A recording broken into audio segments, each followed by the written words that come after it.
এই রেসিপিটা মূলত সুশি জাতীয় খাবার, তবে ইতালিয়ানরা রাবিওলি বলে। আর পোল্যান্ডের রেসিপিতে আমি তৈরি করছি পোল্যান্ডের এদের খুবই জনপ্রিয় একটা খাবার, আলু সেদ্ধ পেঁয়াজ বেরেস্তা রিকর্তা। রিকর্তা মানে ছানা।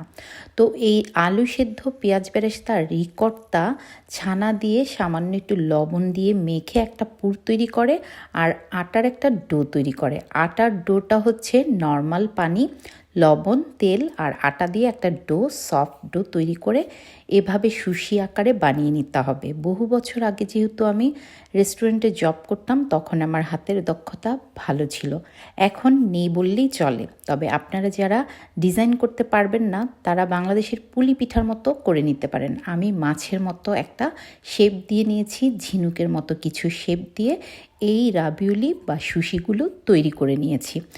এগুলো তৈরি শেষে হচ্ছে স্টিম করতে চলে যাব। আর এগুলো কিন্তু আপনারা পাস্তার মতো রান্না করে খেতে পারবেন, আবার ছোট আকারে শেপ দিয়ে বানিয়ে স্যুপ তৈরিও করে খেতে পারবেন। খেতে ভীষণ ভালো লাগে। আর স্টিম করে নিতে পারেন, আবার পানিতে লবণ দিয়ে সেদ্ধ করেও নিতে পারেন, আবার সামান্য একটু তেল দিয়ে শ্যালো ফ্রাইও করে নিতে পারেন। খেতে কিন্তু বেশ ভালো লাগে যদি এই খাবারটি আপনার রুচিতে ভালোভাবে পারফেক্ট হয়।